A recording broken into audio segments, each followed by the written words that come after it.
Welcome to wisdom classes. तो हम ratio and proportion वाला टॉपिक हम कर रहे थे, उसमें हमने बहुत सारी टाइप्स की, तकरीबन हमने वो टाइप्स कर दी हैं इसमें जो जो हमसे एग्ज़ाम में पूछी जाती हैं। आज हम थोड़ा कुछ बेसिक इसमें देखते हैं, जैसे रेशो क्या होता है हमारे पास। रेशो ये जैसे A:B है, इसको क्या बोलते हैं हम? रेशो बोलते हैं। तो प्रोपोर्शन क्या होता है? प्रोपोर्शन क्या होता है? प्रोपोर्शन होता है A:B is equal to C:D। Equality of two ratios को हम क्या बोलते हैं? प्रोपोर्शन, है ना। ये एक रेशो है, ये एक रेशो है। इक्वलिटी ऑफ टू रेशोज, है ना, दो रेशोज की इक्वलिटी को हम क्या बोलते हैं? Proportion. Equality of two ratios is called proportion. ठीक है, क्लियर हो गया यहाँ तक।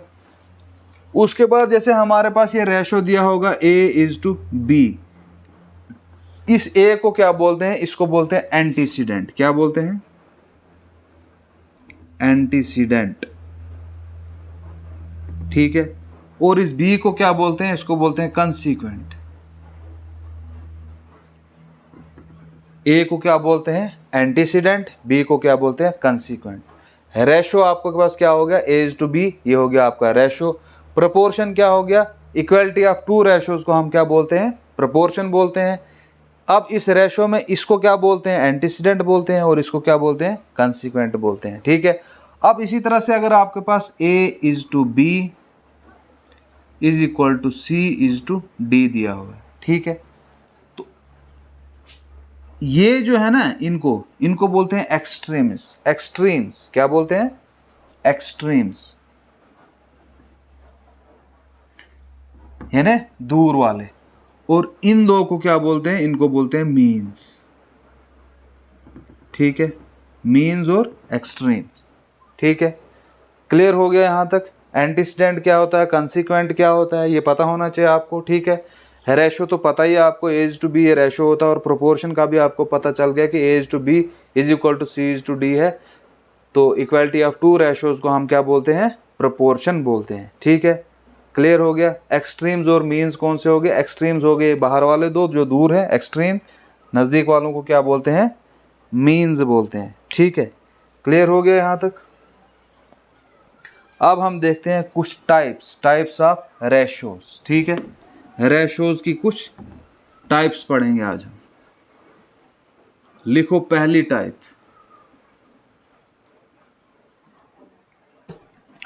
Types of ratios.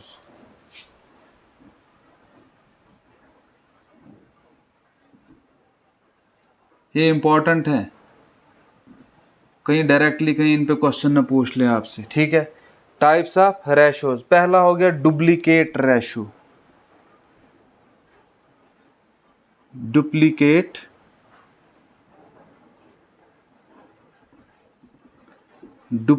रेशो क्या होता है? ठीक है, अब देखो ये जो डुप्लीकेट रेशो है ये क्या हो सकता है? Square of given ratios.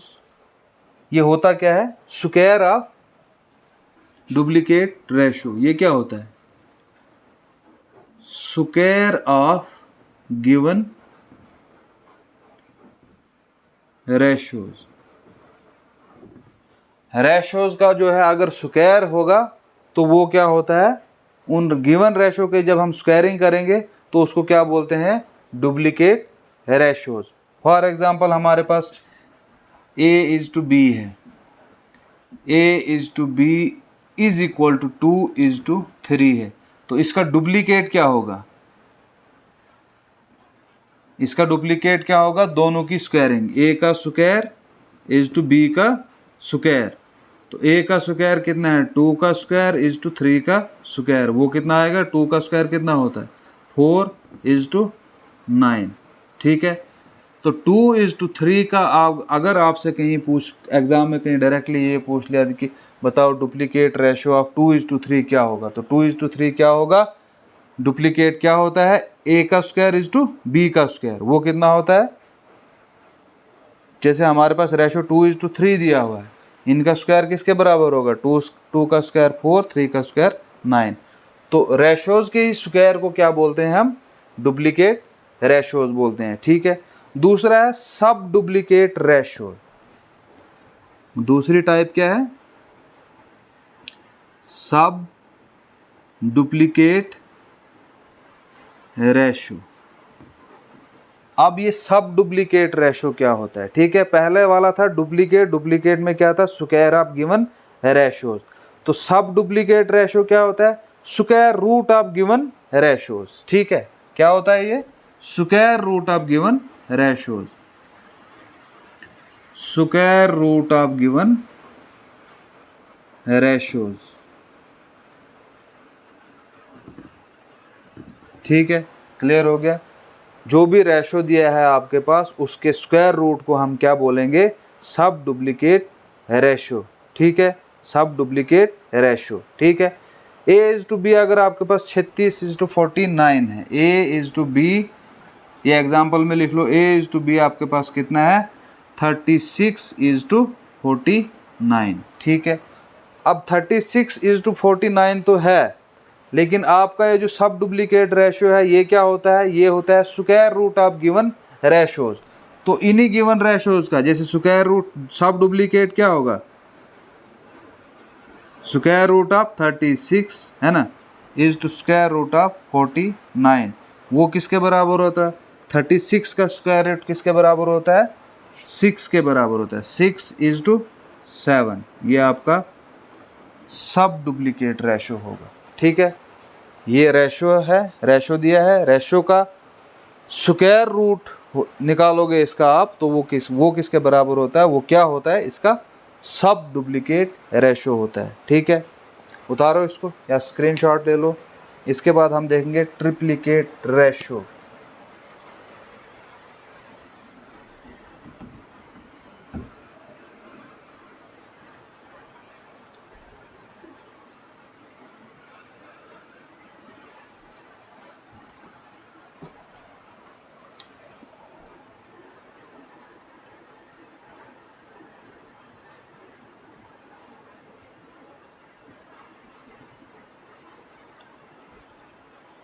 अब ये क्या हो सकता है? Triplicate ratio. ट्रिप्लिकेट रेशो क्या होता है? Cube of given ratio. ये क्या होता है? Cube of given ratios. ठीक है, आपके पास कोई रेशोज दिए होंगे, ठीक है, उनके क्या कोई रेशो दिया होगा, उनके ही क्यूब को क्या बोलते हैं? Triplicate ratio. ठीक है। फॉर एग्जांपल अगर a इज टू बी आपके पास, a इज टू बी अगर आपके पास 3 इज टू 5 है, ठीक है, तो इनके ही क्यूब को क्या बोलते हैं? ट्रिप्लिकेट। अगर ट्रिप्लिकेट इसका निकालना होगा आपको,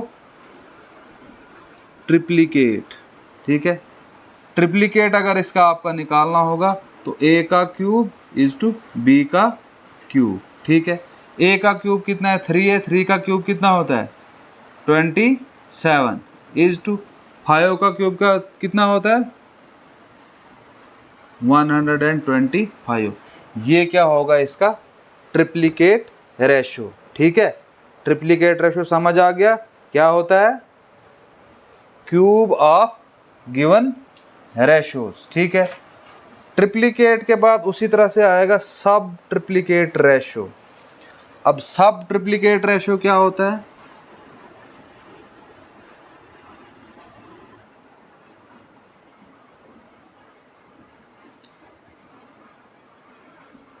सब ट्रिप्लिकेट रेशो, वहां क्या था? वो square root of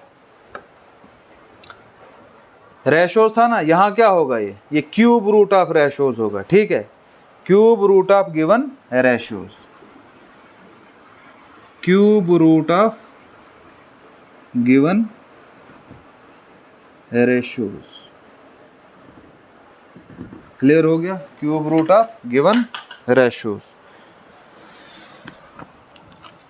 cube root of given ratios को क्या बोलते हैं? सब ट्रिप्लिकेट रेशो।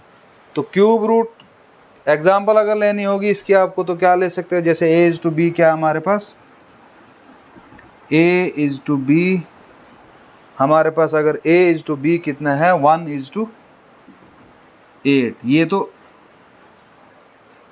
रेशो है हमारे पास। इसका अगर आपने सब ट्रिप्लिकेट रेशो निकालना होगा तो सब ट्रिप्लिकेट रेशो क्या होता है, cube root of given ratios. तो cube root of a is to cube root of b, ठीक है। ए कितना है आपके पास, cube root of 1 is to cube root of 8, ठीक है ना। वो किसके बराबर होगा, 1 इज टू 2 का ही क्यूब होता ना 8, तो 1 इज टू 2 इसका क्या होगा, सब ट्रिप्लिकेट रेशो, ठीक है। उसके बाद एक और टाइप आती है, उतारो इसको।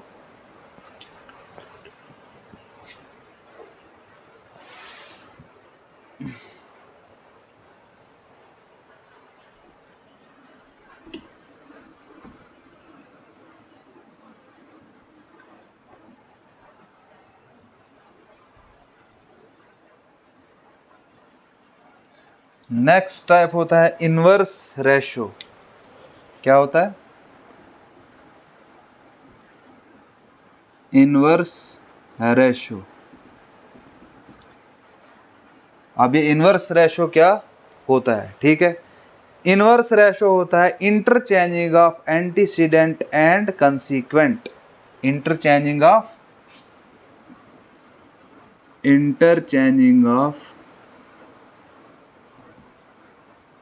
एंटीसीडेंट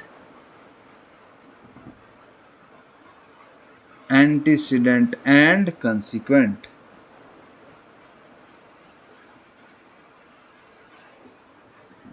जैसे हमारे पास a इज टू बी अगर दिया हुआ है 5 इज टू 6, तो इसका इनवर्स क्या होगा, इनवर्स रेशो इसका क्या होगा,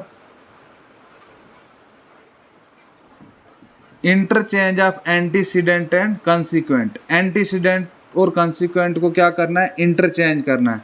यहाँ a इज टू बी था, यहाँ क्या आएगा इसका inverse, b is to a, तो वो किसके बराबर होगा, यहाँ 5 इज टू 6 था, 6 इज टू 5 जो होगा इसका इनवर्स रेशो होगा, ठीक है। क्लियर हो गया। लास्ट इसकी टाइप, एक और टाइप आती है, उसको बोलते हैं कंपाउंड रेशो। क्या बोलते हैं, कंपाउंड रेशो। ये उतारो।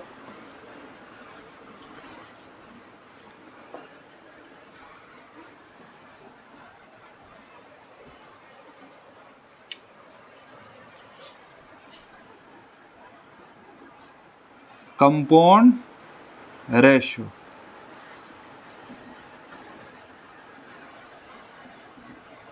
अब ये कंपाउंड रेशो क्या होता है, compound ratio of many ratios is equal to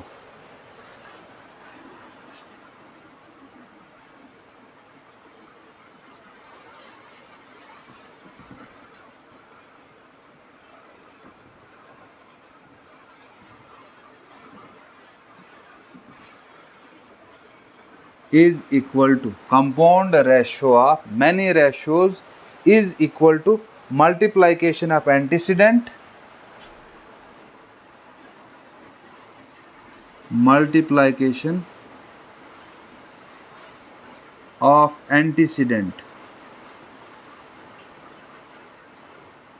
antecedents is to multiplication of antecedent into is to multiplication of consequent। Compound ratio क्या होता है, कंपाउंड रेशो वो रेशो होते हैं जिसमें क्या होता है, मल्टीप्लाइकेशन ऑफ एंटीसीडेंट्स जितने भी होंगे। अब जैसे आपके पास अगर 1 is to 2, 1 is to 2, 3 is to 4, ये रेशोज दिए हैं आपके पास। 1 is to 2, 3 is to 4, 5 is to 6, 7 is to 8, 5 is to 6, 7 is to 8, ये आपके पास रेशोज दिए हुए हैं, ठीक है। अगर इनका कंपाउंड रेशो निकालना होगा तो कंपाउंड रेशो किसके बराबर होता है, multiplication of antecedents is to multiplication of consequents. अब एंटीसीडेंट क्या होता है, एंटीसीडेंट पहले वाले को बोलते हैं, दूसरे वाले को क्या बोलते हैं। जैसे एक रेशो आपके पास दिया हुआ है a इज टू b, इसको क्या बोलते हैं, एंटीसीडेंट, और ये कौन सा हो गया, कंसीक्वेंट, ठीक है। यहाँ क्या बोलता है, multiplication of multiplication of antecedents, antecedents की मल्टीप्लाइकेशन करनी है। अब यहाँ आपने देखने एंटीसीडेंट कौन कौन से हैं, पता है आपको, पहले वाला एंटीसीडेंट होता है तो 1 मल्टीप्लाइड बाई 3 है ना। दूसरा एंटीसीडेंट कौन सा है 3, ये एंटीसीडेंट है, ये एंटीसीडेंट है और ये एंटीसीडेंट है। 1 मल्टीप्लाइड बाई 3 मल्टीप्लाइड बाई 5, ठीक है ना ये एंटीसीडेंट, एंड मल्टीप्लाइड बाई 7, ठीक है, is to multiplication of consequent. अब कंसिक्वेंट कौन से है 2, 4, 6 एंड 8, 2 इंटू 4 इंटू 6 इंटू 8, ये हो गया आपका कंपाउंड रेशो, ठीक है। 2, 1 into 3 is to 5 into 5 into 7 is to किसके बराबर है 2 इंटू 4 इंटू 6 इंटू 8। या इसको आप इस तरह से भी कर सकते हो, क्योंकि ये जो रेशोज है ना ये इस तरह भी होते हैं। 1/2, 3/4 मल्टीप्लाई रखो यहाँ, 5/6 एंड 7/8, ठीक है ना। ये रेशो ही में है ना, 1:2, 3:4, 5:6, 7:8, ठीक है। अब देखो, अब आपने मल्टीप्लाइकेशन करनी है किसकी, एंटीसीडेंट्स की और कंसिक्वेंट्स की। ये ऊपर वाले सारे क्या हैं एंटीसीडेंट्स, 1 इंटू 3 इंटू 5 इंटू 7 अपान में क्या रहेगा 2 इंटू 4 इंटू 6 इंटू 8। इस तरह करने से क्या होगा, थोड़ा बहुत कैंसिल हो जाएगा, ठीक है। अब देखो क्या क्या कैंसिल होता है यहाँ पे, 3 1s are 3, 3 2s are 6, ठीक है। उसके बाद और क्या कैंसिल होगा, और कुछ भी कैंसिल नहीं होगा। 7 इंटू 5 कितना हो गया 35 अपान कितना आएगा 8 इंटू 4 कितना होता है 32, 32 इंटू 2 कितना होता है 64, 64 इंटू 2 कितना होता है 128। ये जो है आपका क्या होगा कंपाउंड रेशो, ठीक है। ये किसका होता है, ये रेशोज का होता है, जहाँ पर आपके पास 2 या 2 से ज़्यादा रेशोज दिए होंगे उनका ही निकलता है कंपाउंड रेशो। तो ये कुछ बेसिक चीज़ें थी, आपको पता होना चाहिए। टाइप्स हमने देखी आज, कौन कौन सी टाइप्स हमने देखी, इसमें हमने देखा कि डुप्लीकेट रेशो क्या होता है, फिर सब डुप्लीकेट रेशो क्या होता है, ट्रिप्लीकेट रेशो क्या होता है, फिर सब ट्रिप्लीकेट रेशो क्या होता है, ठीक है। उसके बाद हमने इन्वर्स रेशो भी देखा, और लास्ट टाइप हमने क्या पढ़ी कंपाउंड रेशो। तो कुछ बेसिक चीज़ें थी। वीडियो अगर अच्छा लगा हो तो लाइक शेयर ज़रूर कीजिएगा। मिलते हैं नेक्स्ट वीडियो में, तब तक के लिए गुड बाय।